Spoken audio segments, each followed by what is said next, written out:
Assalamualaikum warahmatullahi wabarakatuh. Salam, Om Swastiastu, Namo Buddhaya Salam Kebajikan. Izinkan saya untuk memperkenalkan diri. Saya Taruna Utama Muhammad Kadafi Asori, STB 4345, Prodi Manajemen Pemasyarakatan kelas B.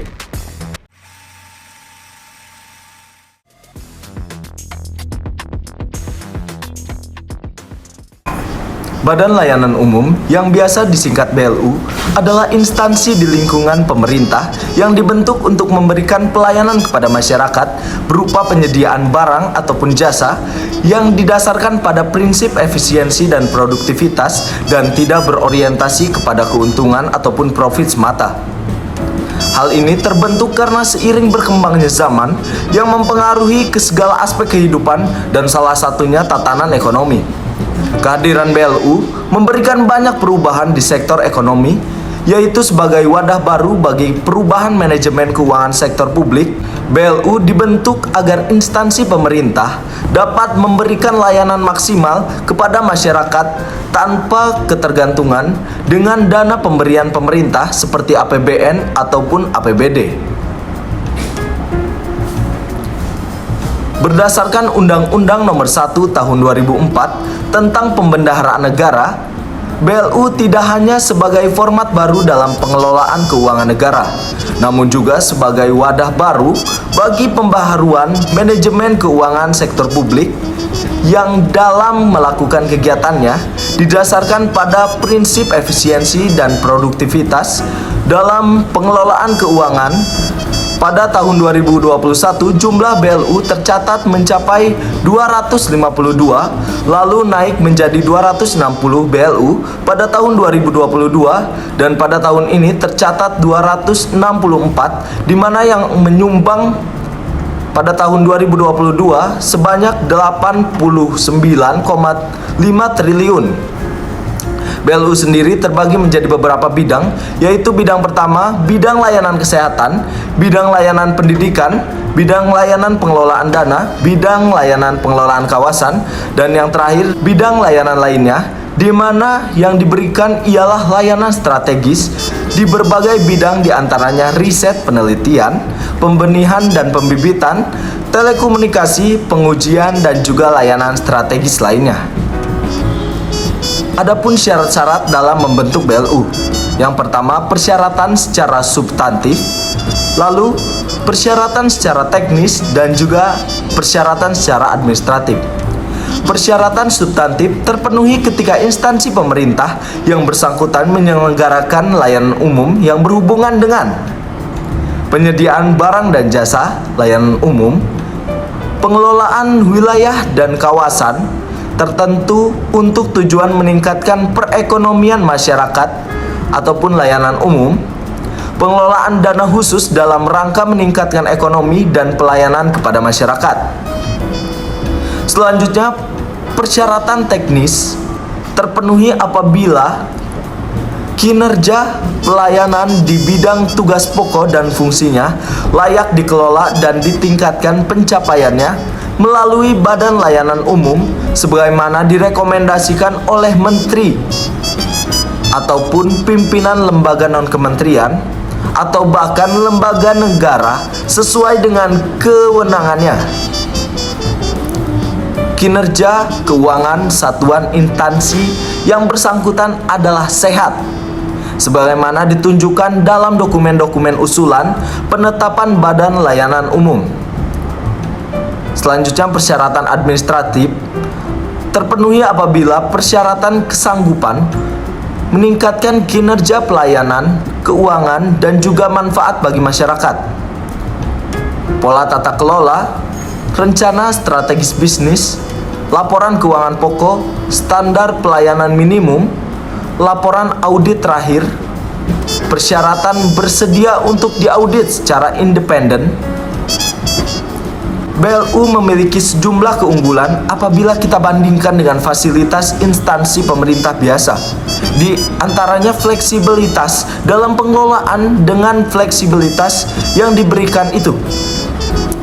BLU diharapkan dapat lebih leluasa untuk menjalankan kegiatan pelayanan ke masyarakat dan memiliki keuangan yang mandiri, namun fleksibilitas tersebut tentu harus dengan batasan anggaran yang dapat dikelola, pengelolaan barang, pengelolaan piutang, serta perumusan standar, kebijakan sistem, dan juga prosedur pengelolaan keuangan. Fleksibilitas yang dimiliki BLU dalam menjalankan operasionalnya antara lain yaitu tarif pelayanan cukup ditetapkan oleh Menteri Keuangan, bahkan dapat didelegasikan dengan menteri atau pimpinan lembaga dan juga pimpinan BLU.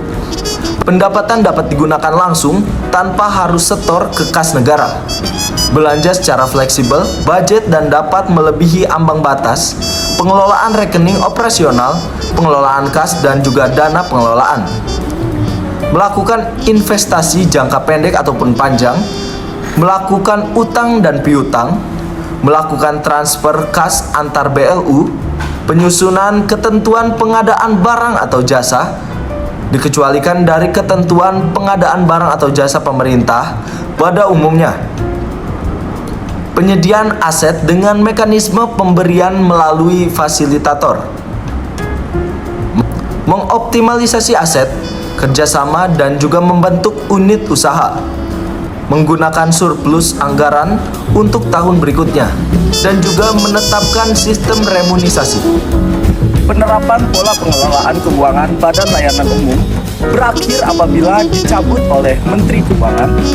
Dicabut oleh Menteri Keuangan berdasarkan usul dari Menteri, pimpinan lembaga non-kementerian, atau pemimpin lembaga yang bersangkutan.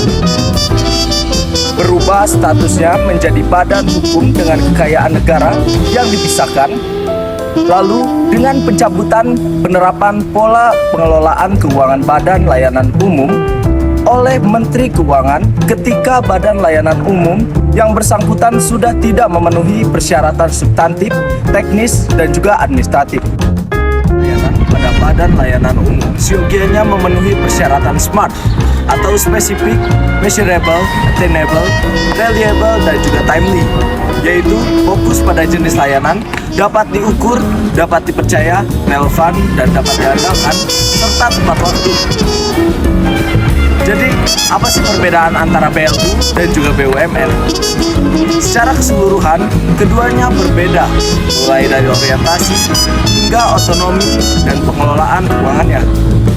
Yang pertama, orientasi BLU tidak mengutamakan mencari keuntungan atau not for profit. Meskipun diperbolehkan mencari laba, tetapi keuntungan bukan tujuan utama. Berbeda dengan BUMN yang berorientasi pada laba. Artinya, jika BLU mendapat laba, laba tersebut akan digunakan kembali untuk pengembangan organisasi. Kepentingan tersebut meliputi perbaikan kualitas layanan, memberi aset, dan juga memperluas akses layanan. Dalam hal ini, BUMN yang merupakan korporasi akan membagikan laba yang didapat akan diberikan kepada para pemiliknya. Lalu yang kedua, kedudukan dalam keuangan negara. BLU memiliki kedudukan sebagai bagian dari kekayaan negara, sedangkan BUMN merupakan bagian dari kekayaan negara yang dipisahkan. Kekayaan BLU akan masuk pada laporan keuangan pemerintah pusat. Aset BUMN akan dilaporkan ke dalam laporan BUMN itu sendiri. Lalu yang ketiga, otonomi dalam hal otonom. BLU merupakan organisasi semi otonom. BLU punya otonomi tapi terbatas, sedangkan BUMN punya otonom penuh sebagai sebuah perusahaan. Pembatasan tersebut seperti adanya batasan mencari keuntungan dan hanya boleh melakukan investasi jangka pendek. Selanjutnya yang keempat, pengelolaan keuangan. Dalam pengelolaan keuangan BLU masuk ke dalam mekanisme APBN. Semua pendapatan belanja BLU terekam dalam APBN. Sementara itu, pada BUMN, di luar mekanisme APBN, BUMN memiliki mekanisme sendiri dalam mengelola pendapatannya. BLU memiliki fleksibilitas yang diberikan oleh Menteri Keuangan kepada satuan kerja. BLU boleh memiliki saldo akhir kas pada akhir tahun. Saldo tidak perlu disetorkan ke kas negara dan dapat dimasukkan ke anggaran tahun berikutnya.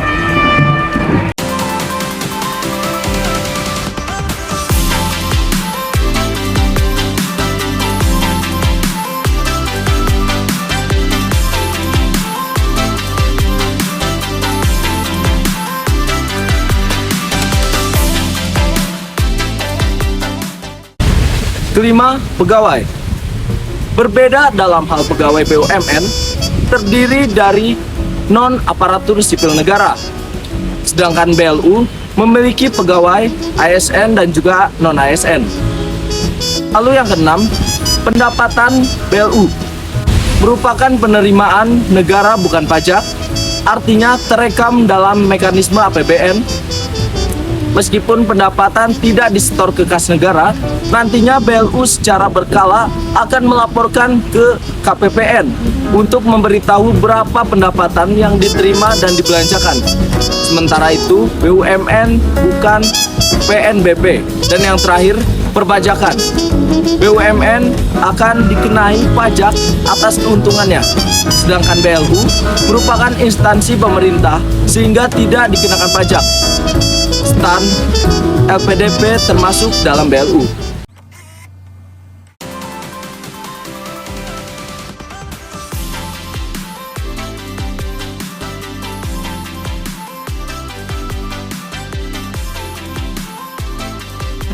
Sekian video dari saya.